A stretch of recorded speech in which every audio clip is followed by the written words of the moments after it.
Srimad Bhagavatam, translated with commentaries by His Divine Grace A.C. Bhaktivedanta Swami Prabhupada.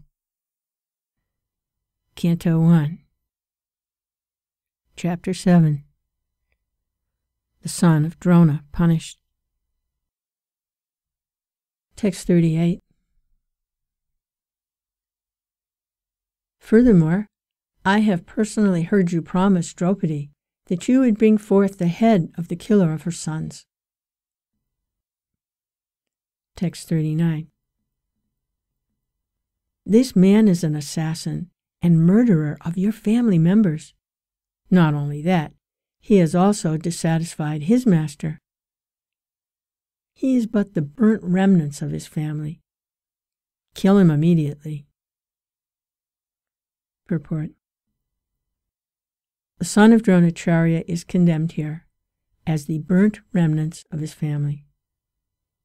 The good name of Dronacharya is very much respected. Although he joined the enemy camp, he was still held always in respect, for the Pandavas and Arjuna saluted him before beginning the fight. There was nothing wrong in that way, but the son of Dronacharya degraded himself by committing acts which were never done by the Dvijas or the twice-born higher castes. Ashvatthama, the son of Dronacharya, committed murder by killing the 5 sleeping sons of Draupadi, by which he dissatisfied his master Duryodhana, who never approved of the heinous act of killing the 5 sleeping sons of the Pandavas. This means that Ashvatthama became an assaulter of Arjuna's own family members, and thus he was liable to be punished by him.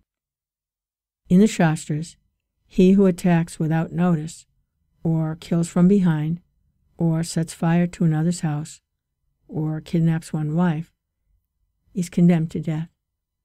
These facts are reminded by Krishna to Arjuna so that he might take notice of them and do the needful. Text 40.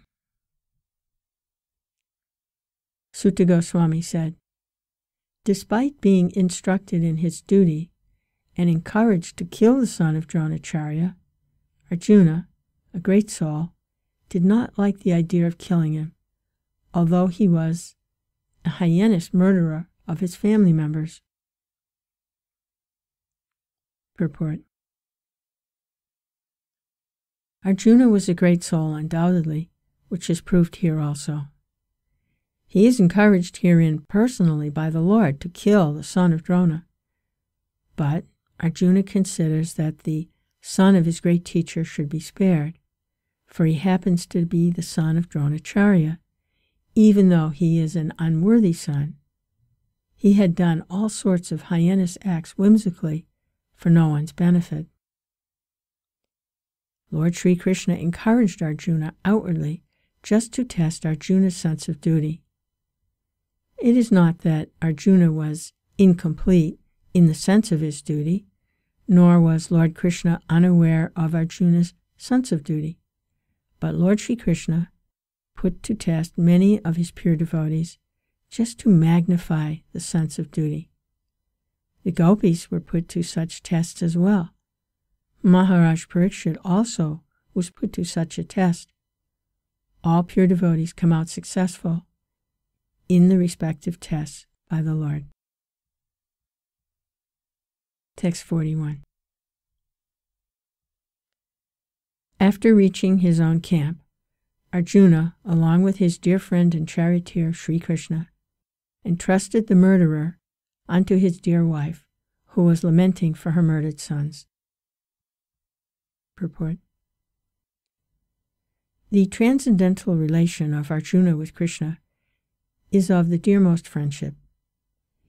In the Bhagavad Gita, the Lord himself has claimed Arjuna as his dearmost friend. Every living being is thus related with the Supreme Lord by some sort of affectionate relation, either as servant, or as friend, or as parent, or as an object of conjugal love. Everyone can thus enjoy the company of the Lord in the spiritual realm, if one at all desires and sincerely tries for it by the process of bhakti yoga. Text 42. Sri Sutta Goswami said, Draupadi then saw Asvatthama, who was bound with ropes like an animal and silent for having enacted the most inglorious murder. Due to her female nature, and due to her being naturally good and well-behaved, she showed him due respects as a Brahmin. Asvatthama was condemned by the Lord himself, and he was treated by Arjuna just like a culprit, not like the son of a Brahmin or teacher.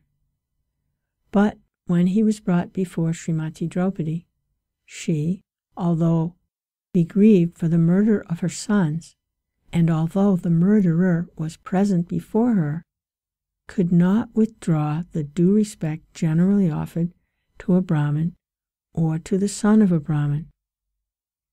This is due to her mild nature as a woman.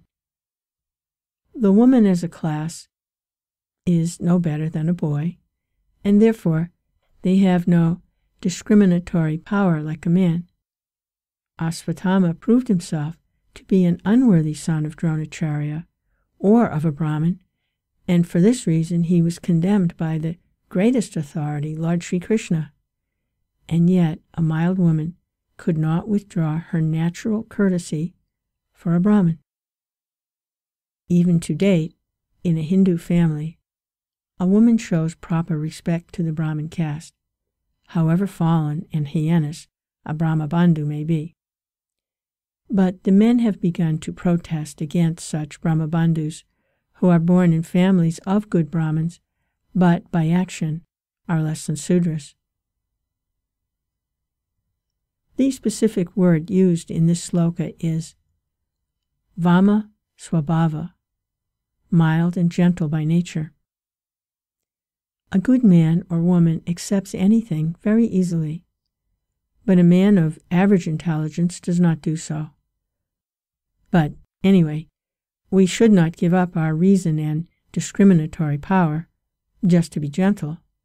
One must have a good discriminatory power to judge a thing on its merit.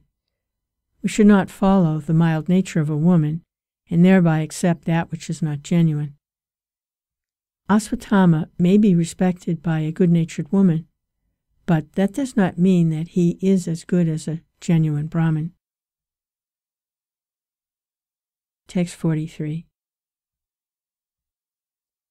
She could not tolerate Asvatthama's being bound by ropes, and being a devoted lady, she said, Release him, for he is a Brahmin, our spiritual master.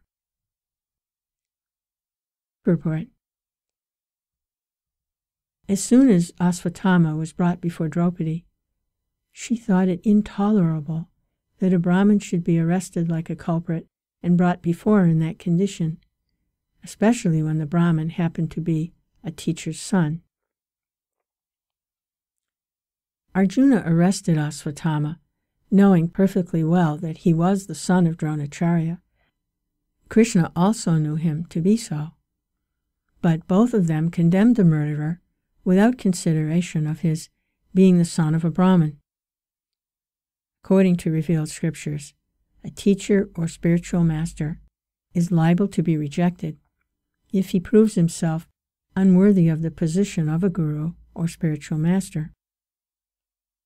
A guru is called also an acarya, or a person who has personally assimilated all the essence of sastras and has helped his disciples to adopt the ways.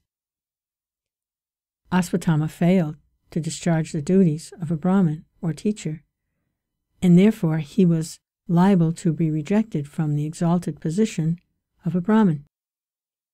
On this consideration, both Lord Krishna and Arjuna were right in condemning Asvatthama.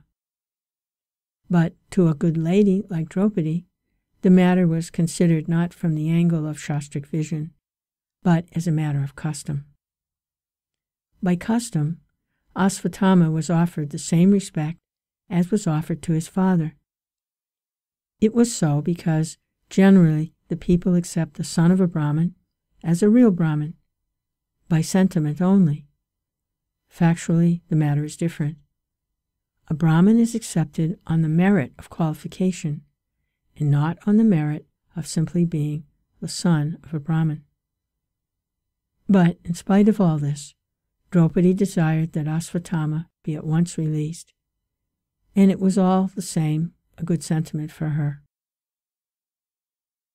This means that a devotee of the Lord can tolerate all sorts of tribulation personally, but still such devotees are never unkind to others, even to the enemy. These are the characteristics of one who is a pure devotee of the Lord.